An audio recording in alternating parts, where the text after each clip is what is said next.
Chapitre 162. Marie et Mathias. Je revois le lac de Méron en un sombre jour pluvieux. Boue et nuages, silence et brouillard. L'horizon disparaît dans les nuages. Les chaînes de l'Hermont sont ensevelies sous des couches de nuages bas. Mais de cet endroit, un plateau surélevé, situé près du petit lac tout gris et jaunâtre à cause de la boue des 1000 ruisseaux gonflés, et à cause du ciel nuageux de novembre, on découvre bien ce petit miroir d'eau alimenté par le Jourdain supérieur qui en débouche ensuite pour alimenter l'autre lac plus grand de Génézareth. Le soir descend, de plus en plus triste et pluvieux, pendant que Jésus s'achemine par la route qui coupe le Jourdain après le lac de Méron pour prendre un sentier qui mène directement à une maison. Jésus dit : Ici, vous mettrez la vision des orphelins Mathias et Marie, donnée le 20 août 1944. Une autre douce vision de Jésus et de 2 enfants. Je vois Jésus qui passe par un petit chemin à travers champs. Ils doivent être ensemencés depuis peu, car la terre est encore fine et foncée comme après un récent ensemencement. Jésus s'arrête pour caresser 2 enfants, un garçon de pas plus de 4 ans et une fillette qui peut en avoir 8 ou 9. Ce doit être des enfants très pauvres, car ils ont 2 pauvres petits vêtements déteints et même déchirés, et une petite figure triste et souffrante. Jésus ne demande rien. Il les regarde seulement fixement pendant qu'il les caresse. Puis il se hâte vers une maison qui est au bout du petit chemin. Une maison de campagne, mais bien tenue, avec un escalier extérieur qui monte du sol sur la terrasse, sur laquelle se trouve une tonnelle de vigne, maintenant dépouillée des grappes et des feuilles.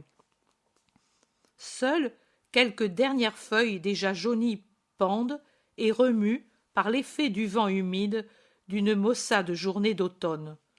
Sur le parapet de la maison, des colombes roucoulent en attendant l'eau que le ciel gris et nuageux annonce. Jésus, suivi des siens, pousse la grille rustique du petit mur en pierre sèche qui entoure la maison et entre dans la cour, nous dirions l'aire où se trouve un puits et dans un coin le four. Je suppose que c'est cela se débarras au mur plus sombre à cause de la fumée qui en sort maintenant et que le vent pousse vers la terre. Au bruit des pas, une femme se présente sur le seuil du débarras et, après avoir vu Jésus, le salue joyeusement et court vers la maison pour avertir. Voici qu'un homme vieillot et gras se présente sur la porte de la maison et se hâte vers Jésus.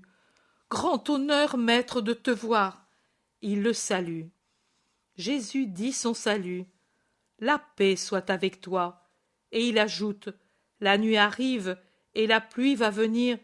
Je te demande un abri et un pain pour moi et mes disciples. » « Entre, maître, ma maison est à toi. La servante va défourner le pain. Je suis bien aise de te l'offrir avec du fromage de mes brebis et des fruits de ma propriété. Entre, entre, le vent est humide et froid. » Et avec empressement, il tient ouverte la porte en s'inclinant au passage de Jésus. Mais ensuite, il change subitement de ton en s'adressant à quelqu'un qu'il voit, et il dit en colère : « Encore toi, ici ? Va-t'en ! Il n'y a rien pour toi. Va-t'en ! Tu as compris ?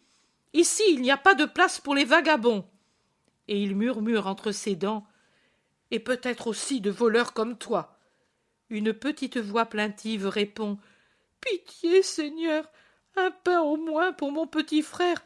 Nous avons faim. » Jésus, qui était entré dans la vaste cuisine égayée par un grand feu qui fait l'office d'une lampe, vient sur le seuil.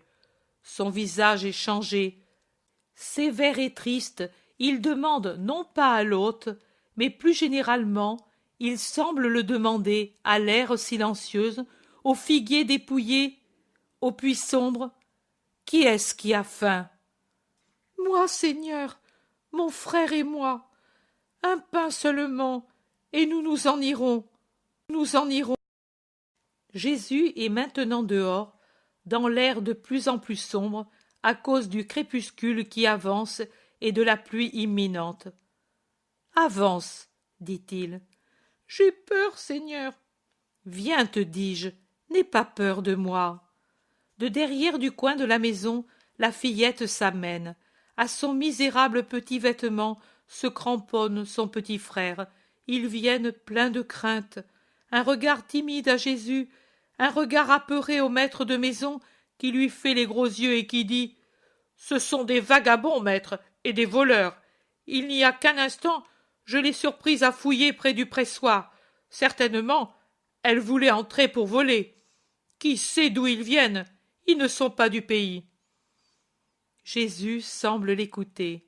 Il regarde très fixement la fillette au petit visage pâle et aux tresses défaites, deux nattes qui lui tombent sur les oreilles, attachées au bout avec deux morceaux de chiffon. Mais le visage de Jésus n'est pas sévère quand il regarde la pauvre petite.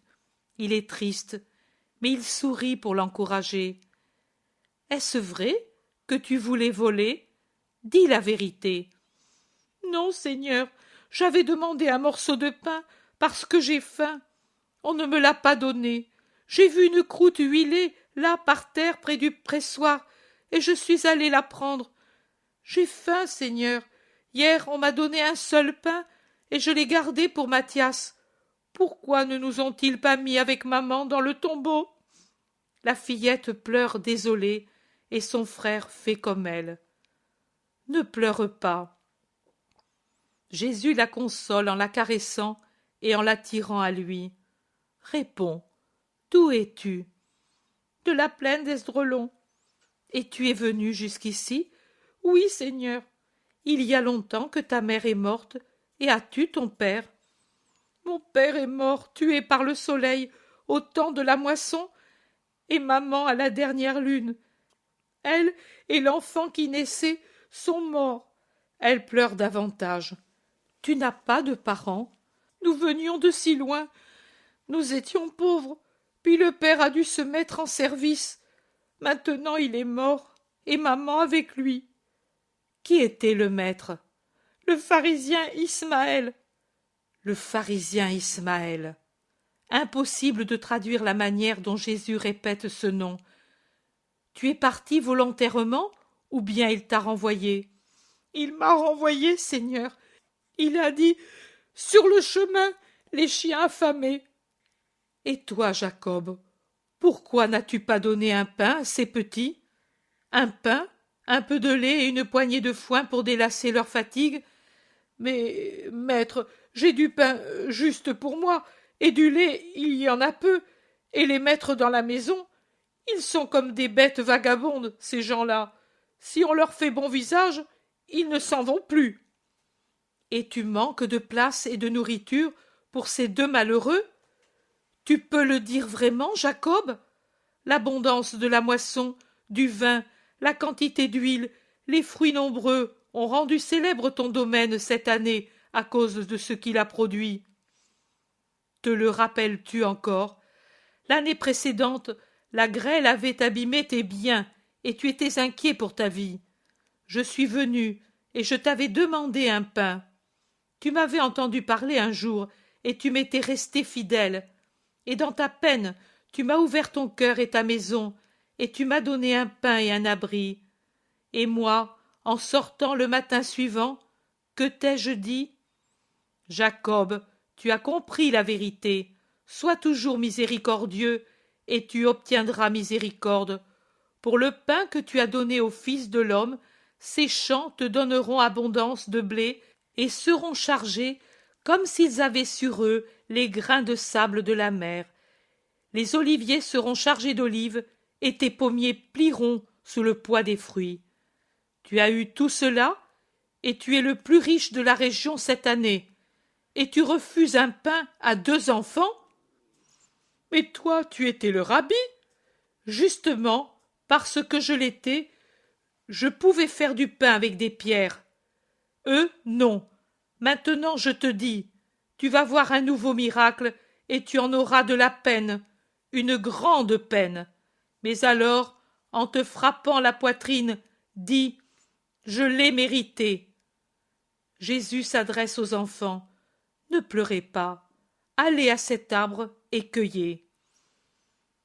Mais il est dépouillé, Seigneur, objecte la fillette. Va. La fillette va et revient avec son vêtement relevé et rempli de belles pommes rouges. Mangez et venez avec moi. Et aux apôtres, allons porter ces deux petits à Jeanne de Chouza.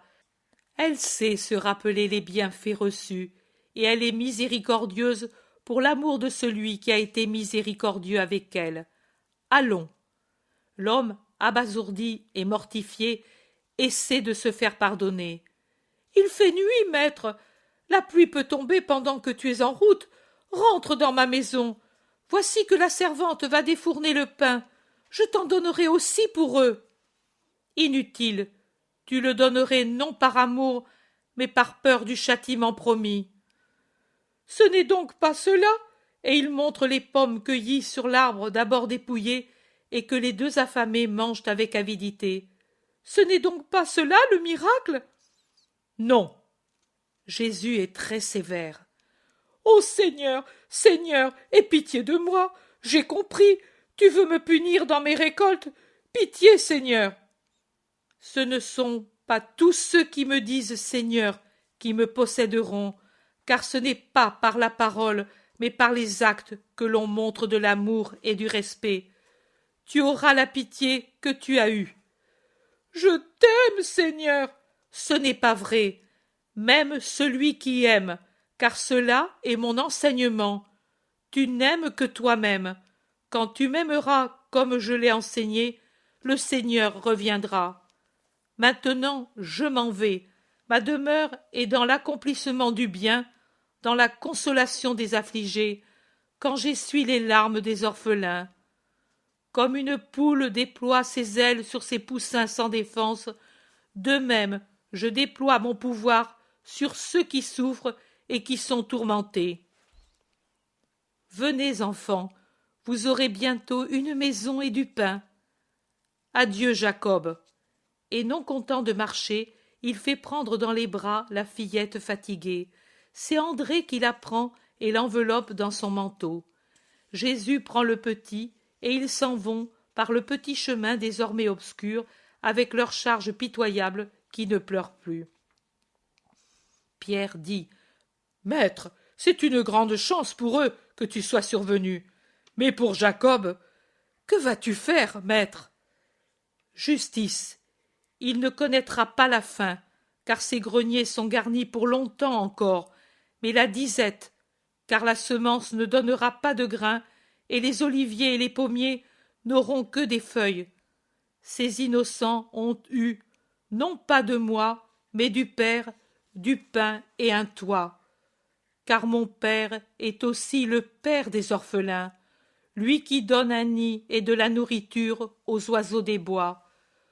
Eux pourront dire, et tous les malheureux avec eux, les malheureux qui savent rester pour lui des fils innocents et affectueux, que dans leurs petites mains Dieu a mis la nourriture et qu'avec un soin paternel il les conduit à un toit hospitalier. La vision se termine et il m'en reste une grande paix, une grande paix, une grande paix.